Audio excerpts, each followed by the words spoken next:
आप सभी का स्वागत है मेरे चैनल पे। मैं और मेरी कहानी। आज हम कुल देवता की कहानी जानेंगे। कुल देवता की कहानी शुरू करने से पहले आप सभी से निवेदन है कि आप चैनल को सब्सक्राइब कर लें और बेल आइकन दबा दें। और अगर वीडियो अच्छी लगी तो लाइक और शेयर ज़रूर करिएगा। चलो बढ़ते हैं कहानी की ओर। आपको पता तो होगा कि आपके कुल देवता कौन है। अगर किसी को पता ना हो तो अपने जो बड़े बुजुर्ग हैं आप उनसे जान सकते हैं कि आपके कुल देवता कौन है। आज चले बताते हैं कि एक लड़के की कहानी जिसमें उसे पता नहीं रहता कि उसके कुल देवता कौन है। इस कहानी के जरिए हम ये जानेंगे कि कुल देवता कैसे होते हैं। नास्तिक लड़के की कहानी है जो एक गांव में फंस जाता है और तब उसे पता चलता है कि उसके कुल देवता कौन है। चलो बढ़ते हैं कहानी की ओर। एक नास्तिक लड़का रहता है जिसका नाम राकेश है, लेकिन उसे अपना यह नाम पसंद नहीं है, इसलिए उसने अपना नाम रॉकी रख लिया था। वह अपने गांव से दूर एक शहर में एक डांसिंग क्लब में काम करता था और हमेशा रंग बिरंगी ज़िंदगी जीने में मशरूफ़ रहता था। सुबह से शाम तक उसका जीवन नाच गाना और शराब में ही व्यतीत होता था। एक बार उसे याद आया कि वह अपने काम में इतना मशहूर हो गया कि अब उससे वह दूर जाने की सोच रहा था। दरअसल वह शोर शराबे वाली ज़िंदगी से बोर होने लगा था और वह अपने जीवन में कुछ बदलाव ढूंढ रहा था, लेकिन उसके गांव के अलावा और दूसरा कोई स्थान न था। अपने जीवन में बदलाव के लिए वह कहीं तो भी जाना चाहता था। तभी रॉकी को अपने दादाजी के गांव के घर याद आया। उसने तय किया कि कुछ दिन वह रहने का विचार बनाता है अपने दादाजी के साथ। दरअसल कुछ साल पहले रॉकी के माता पिता इस दुनिया से चले जा चुके थे। वह अनाथ हो चुका था। उसके आगे पीछे कोई भी न था। गांव जाना भी उसे अच्छा नहीं लग रहा था, लेकिन मजबूरीवश वह गांव के सफ़र पर निकल जाता है। जैसे ही वह गांव की सीमा रेखा पार करता है, उसकी नज़र में एक बरगद का पेड़ पर पड़ती है, जिसके चारों तरफ लोगों का हुजूम जमा लगा हुआ होता है और गांव के लोग बरगद के पेड़ को लाल कलर के चंदन से रंग रहे थे। रॉकी को यह सब देखकर अजीब लगा। दरअसल वह इन सब मान्यताओं पर यकीन नहीं करता था। उसे यह सब ढोंग लगता था। रॉकी गांव के अंदर अपने घर की ओर बढ़ा और अपने घर पर पहुंचकर देखता है कि घर की हालत बहुत ही खराब हो चुकी थी, लेकिन फिर वह रहने के लायक नहीं थी, इसलिए वह अंदर प्रवेश कर गया। वह रहने और साफ सफाई करके रहने की व्यवस्था बनाई। गांव में कुछ पड़ोसी इतने सालों से उसके साथ बातें करने के लिए घर में आए तो उसे देखकर पूछा कि बेटा तुम कौन हो। तब वह अपना परिचय देता है और कहता है यह मेरे दादाजी का घर था। तभी वह अपने दादाजी का नाम बताता है। गांव के बुजुर्ग लोग उसे पहचान लेते हैं और कहते हैं बेटा कोई आवश्यकता हो तो हमें बताना, और जब तक तुम्हें रहना है आराम से रहो। रॉकी भी मुस्कुराते हुए जवाब देता है जी ज़रूर, लेकिन रॉकी का ध्यान अभी भी उस बरगद पर अटका हुआ होता है।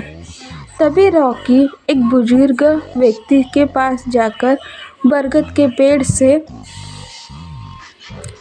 जुड़ी हुई बातों को पूछता है तो बुजुर्ग व्यक्ति बताते हैं कि वहाँ हमारी कुल देवी हैं, जिसकी पूजा हम हर महीने करते हैं और उन्हीं की वजह से इस गांव में खुशहाली बनी रहती है। बुजुर्ग व्यक्ति की बात सुनकर रॉकी जोर जोर से हंसने लगता है और कहता है, आज के ज़माने भी आप लोग कितनी पिछड़ी हुई बातें कर रहे हो। आज कंप्यूटर का ज़माना है, लेकिन आप लोगों को वही पुरानी रीति रिवाज से फुर्सत नहीं है। रॉकी की ऐसी अपमानजनक बात सुनकर बुजुर्ग को गुस्सा आता है और वह रॉकी को बुरा भला कहता है। रॉकी बुजुर्ग की बात सुनकर नाराज होता है और वो वहाँ से चला जाता है और कसम खाता है, जब तक इस गांव की इन सब रीति रिवाजों को पोल खोल ना दूँ, तब तक यहाँ से नहीं जाऊँगा। अगले ही दिन शाम के वक्त गांव वाले अपनी अपनी फसलों की पूजा करते हैं, खेतों में जा रहे होते हैं और रॉकी भी उनके पीछे पीछे खेत तक पहुंच जाता है और छुपकर देखता रहता है।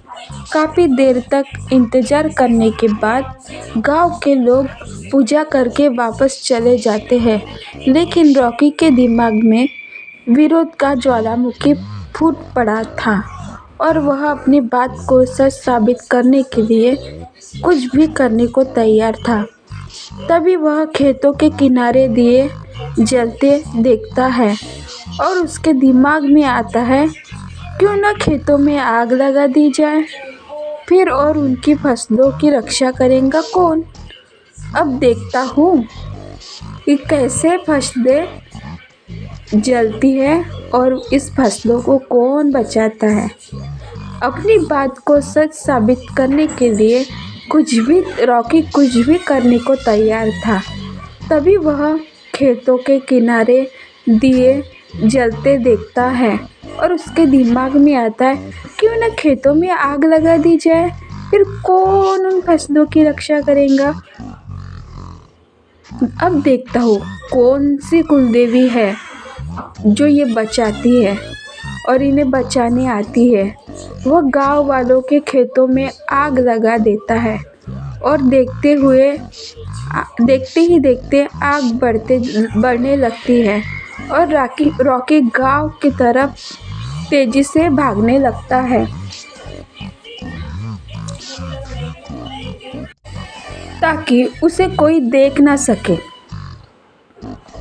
लेकिन जैसे ही वह अपने घर के पास पहुंचता है, वह देखता है उसका घर आग की लपटों से झुलस रहा है और गांव के लोग पानी से आग बुझाते हुए लगे हुए हैं।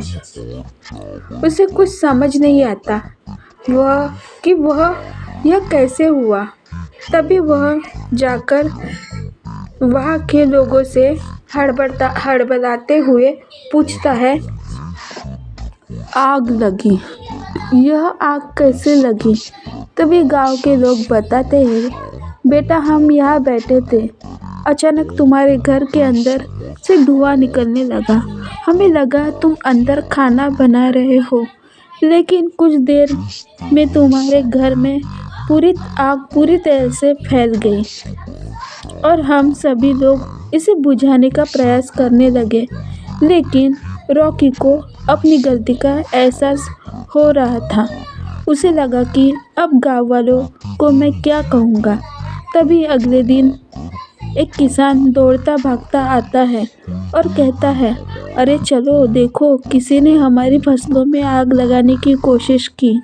और गांव की भीड़ अपने खेतों की तरफ भागने लगती है और रॉकी भी पीछे पीछे जाता है ताकि किसी को इस पर शक न हो।